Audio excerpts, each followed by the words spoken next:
ମିଶିବ ଗାଁ ଗଢ଼ିବ କାୟା ତାଲିକା ଦେଇଛନ୍ତି 3 ବ୍ଲକର ବିଡିଓ। ଆବେଦନ କରିଛନ୍ତି 14 ପଞ୍ଚାୟତର 71 ଗାଁ। ଭୁବନେଶ୍ୱର ମହାନଗର ନିଗମର କାୟା ବଢ଼ିବ। ମିଶିବାକୁ ଆଗ୍ରହୀ ଉପକଣ୍ଠ ଅଞ୍ଚଳର ବହୁ ଗାଁ, ଯଦ୍ୱାରା ଏହି ଗାଁଗୁଡ଼ିକରେ ରାଜଧାନୀର ସୁବିଧା ସୁଯୋଗ ମିଳିପାରିବ। ରାସ୍ତାଘାଟ, ନାଳ ଆଦି ସାଙ୍ଗକୁ ବିକାଶ କାମ ପଞ୍ଚାୟତ ରାଜ ବିଭାଗ ଦଳରେ ଘୂର୍ଣ୍ଣ ନିର୍ମାଣ ଓ ନଗର ଉନ୍ନୟନ ବିଭାଗ କରିବ।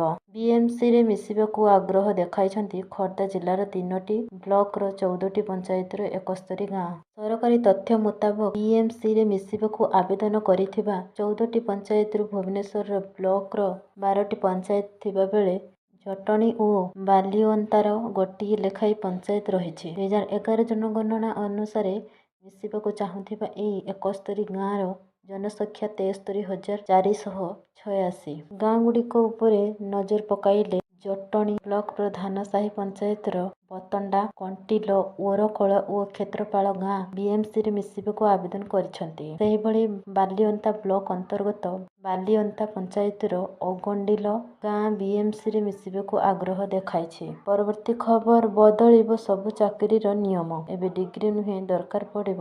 ବିଶ୍ୱ ଦ୍ରୁତ ଗତିରେ ବଦଳିଛି ଏବଂ ଆମର କାମ କରିବାର ଶୈଳୀ ମଧ୍ୟ ବଦଳୁଛି। କେବଳ ବୈଷୟିକ ଭାବରେ ଦକ୍ଷ ହେବା ଆଉ ଆବଶ୍ୟକ ନାହିଁ। ଆଗାମୀ ବର୍ଷଗୁଡ଼ିକରେ କମ୍ପାନୀଗୁଡ଼ିକ ଏପରି ଲୋକଙ୍କୁ ଖୋଜିବେ ଯେଉଁମାନେ ଟିମ୍ରେ କାମ କରିପାରିବେ, ପ୍ରଭାବଶାଳୀ ଭାବରେ ଯୋଗାଯୋଗ କରିପାରିବେ ଏବଂ ଅନ୍ୟମାନଙ୍କ ଭାବନାକୁ ବୁଝିପାରିବେ। ଏହାର ଅର୍ଥ ହେଉଛି ଯେ ଭବିଷ୍ୟତର କର୍ମକ୍ଷେତ୍ର ନରମ ଦକ୍ଷତା ଏବଂ ଭାବପ୍ରବଣ ବୁଦ୍ଧିମତ୍ତା ଉପରେ ଆଧାରିତ ହେବ।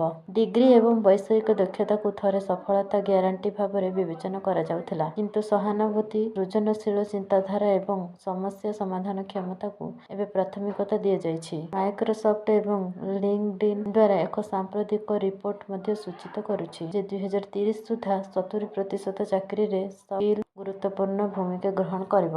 ପରବର୍ତ୍ତୀ ଖବର ଆସିଲା ଖୁସି ଖବର, ଖସିଲା ସୁନା ଓ ରୂପା ଦର। ଦେଶ ଓ ରାଜ୍ୟରେ ଜାରି ହୋଇଛି ସୁନା ଓ ରୂପାର ନୂଆ ଦର। 24 କ୍ୟାରେଟ୍ ସୁନା ମୂଲ୍ୟ 10 ଗ୍ରାମ ପ୍ରତି 1,22,020 ଟଙ୍କା ରହିଛି। ଓଡ଼ିଶାର ରାଜଧାନୀ ଭୁବନେଶ୍ୱରରେ 22 କ୍ୟାରେଟ୍ ସୁନା ଦର 10 ଗ୍ରାମ ପ୍ରତି 1,11,850 ଟଙ୍କା ରହିଥିବା ବେଳେ 24 କ୍ୟାରେଟ୍ ସୁନା ମୂଲ୍ୟ 10 ଗ୍ରାମ ପ୍ରତି 1,22,020 ଟଙ୍କା ରହିଛି। ଭୁବନେଶ୍ୱରରେ ଗତକାଲି ଅପେକ୍ଷା ଆଜି ଦର କମିଥିବା ଦେଖିବାକୁ ମିଳିଛି।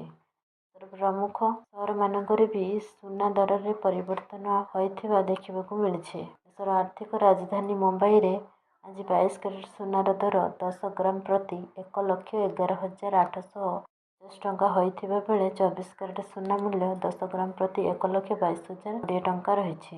ପରବର୍ତ୍ତୀ ଖବର ବଦଳିଲା ରେଲୱେ ନିୟମ, ଏଣିକି ବିନା ଆଧାରରେ କରିପାରିବେନି ଟିକେଟ, ସମସ୍ୟା ଭୋଗିବେ ଅନେକ ଯାତ୍ରୀ। ରେଳବାଇ ଏବେ ଅନଲାଇନରେ ଟ୍ରେନ୍ ଟିକେଟ ବୁକ୍ କରିଥିବା ଲୋକଙ୍କ ପାଇଁ ଏକ ନୂତନ ନିୟମ ଲାଗୁ କରିଛି। ଭାରତୀୟ ରେଳବାଇ ସକାଳ ଟିକେଟ ବୁକିଂ ପାଇଁ ଆଧାର ଯାଞ୍ଚକୁ ବାଧ୍ୟତାମୂଳକ କରିଛି। ଆଇଆର୍ସିଟିସି ୱେବସାଇଟ୍ କିମ୍ବା ମୋବାଇଲ ଆପ୍ରେ ଟିକେଟ ବୁକ୍ କରିବା ସମୟରେ ଏହି ପ୍ରକ୍ରିୟା ସମାପ୍ତ ହେବା ଆବଶ୍ୟକ। ନୂତନ ନିୟମ ଅନୁଯାୟୀ ଯେଉଁ ଉପଭୋକ୍ତାଙ୍କର ଆଇଆର୍ସିଟିସି ଆକାଉଣ୍ଟ ଆଧାର ସହିତ ଲିଙ୍କ ଏବଂ ଯାଞ୍ଚ କରାଯାଇଛି, କେବଳ ସେମାନେ ସକାଳ 8ଟାରୁ 10ଟା ମଧ୍ୟରେ ଟିକେଟ ବୁକ୍ କରିପାରିବେ। ଏହି ନିୟମ 28 ଅକ୍ଟୋବର 2025 ଠାରୁ ଲାଗୁ ହୋଇଛି। ତେବେ ରେଳ ଷ୍ଟେସନ ପିଆର୍ଏସ୍ ଆକାଉଣ୍ଟରେ ଟିକେଟ ବୁକିଂ ସମୟରେ କୌଣସି ପରିବର୍ତ୍ତନ ହେବ ନାହିଁ। ଏଜେଣ୍ଟମାନଙ୍କୁ ଟିକେଟ ବିକ୍ରୟ ପ୍ରଥମ 10 ମିନିଟ୍ ପାଇଁ ଟିକେଟ ବୁକ୍ କରିବାରୁ ନିଷେଧ କରାଯିବ। ପୂର୍ବରୁ ରେଳବାଇ ତତ୍କାଳ ଟିକେଟ ବୁକିଂର ପ୍ରଥମ 30 ମିନିଟ୍ ମଧ୍ୟରେ ଆଧାର ଯାଞ୍ଚକୁ ବାଧ୍ୟତାମୂଳକ କରିଥିଲା। ଯଦି ଜଣେ ଯାତ୍ରୀ ଆଇଆର୍ସିଟିସିରେ ଆଧାର ଯାଞ୍ଚ କରିବାକୁ ଚାହାନ୍ତି, ତେବେ ପ୍ରକ୍ରିୟାଟି ବହୁତ ସହଜ। ଯାତ୍ରୀମାନଙ୍କୁ ପ୍ରଥମେ www.irctc.in ୱେବସାଇଟ୍ ପରିବର୍ତ୍ତନ କରିବାକୁ ପଡ଼ିବ ଏବଂ ସେମାନଙ୍କ ଆକାଉଣ୍ଟରେ ଲଗ୍ ଇନ୍ କରିବାକୁ ପଡ଼ିବ। ତାପରେ ମୋ ଆକାଉଣ୍ଟ ବିଭାଗକୁ ଯାଇ ପ୍ରମାଣିତ ଉପଭୋକ୍ତା ଉପରେ କ୍ଲିକ୍ କରିବାକୁ ପଡ଼ିବ।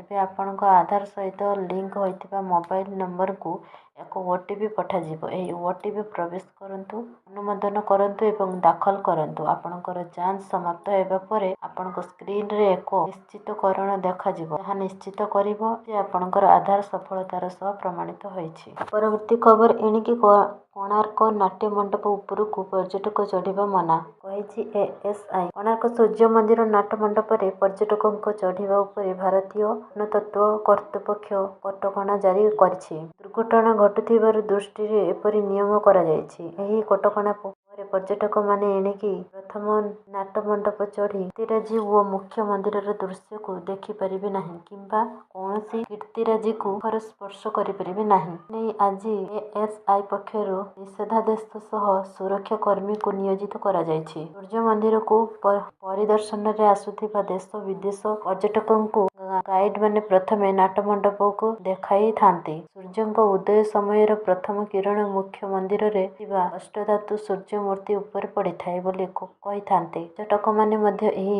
ନାଟମଣ୍ଡପ ଉପରେ ରହି ସେଲ୍ଫି ନେବା ସହ ଫଟୋ ଉତ୍ତୋଳନ କରିଥାନ୍ତି। ବିଭିନ୍ନ କୀର୍ତ୍ତିରାଜିକୁ ସ୍ପର୍ଶ କରି ସୂକ୍ଷ୍ମ କାରୁକାର୍ଯ୍ୟକୁ ଅନୁଭବ କରିଥାନ୍ତି। କିନ୍ତୁ ବିଭିନ୍ନ ସମୟରେ ପର୍ଯ୍ୟଟକମାନେ ନିଜର ଅସାବଧାନତାରୁ ସୁରକ୍ଷା ବାଡ଼ ନ ଥିବାରୁ ନାଟମଣ୍ଡପର ସିଡ଼ିରୁ ପଡ଼ି ଆହତ ହେଉଥିବା ନଜର ରହିଛି। ଏଣୁ ପର୍ଯ୍ୟଟକଙ୍କ ସୁରକ୍ଷାକୁ ନଜରରେ ରଖି ଶୁକ୍ରବାର ଠାରୁ ପରବର୍ତ୍ତୀ ନିର୍ଦ୍ଦେଶ ଯାଏଁ ନାଟମଣ୍ଡପ ଚଢ଼ିବା ଉପରେ କଟକଣା ଜାରି କରାଯାଇଛି। ପରବର୍ତ୍ତୀ ଖବର ଆର୍ବିଆଇର ବଡ଼ ଘୋଷଣା, ସୁନା ପରି ଏବେ ରୂପାରେ ବି ମିଳିବ ଲୋନ୍। ପ୍ରଥମ ଥର ପାଇଁ ଭାରତୀୟ reserve bank of India direction 2025 ନାମରେ ନୂତନ ନିର୍ଦ୍ଦେଶାବଳୀ ଜାରି କରିଛି, ଯାହା ଅଧୀନରେ ରୂପା ଉପରେ ଋଣ ଏବେ ସମ୍ଭବ ହେବ। ଏହି ନିୟମଗୁଡ଼ିକ 1 ଏପ୍ରିଲ 2026ରୁ କାର୍ଯ୍ୟକାରୀ ହେବ। ଏହି ନୂତନ ବ୍ୟବସ୍ଥା ଅନୁଯାୟୀ commercial bank, small finance bank, ଆଞ୍ଚଳିକ ଗ୍ରାମୀଣ ବ୍ୟାଙ୍କ, ସମବାୟ ବ୍ୟାଙ୍କ, ଏନବିଏଫସି ଏବଂ ଗୃହ ଆର୍ଥିକ କମ୍ପାନୀ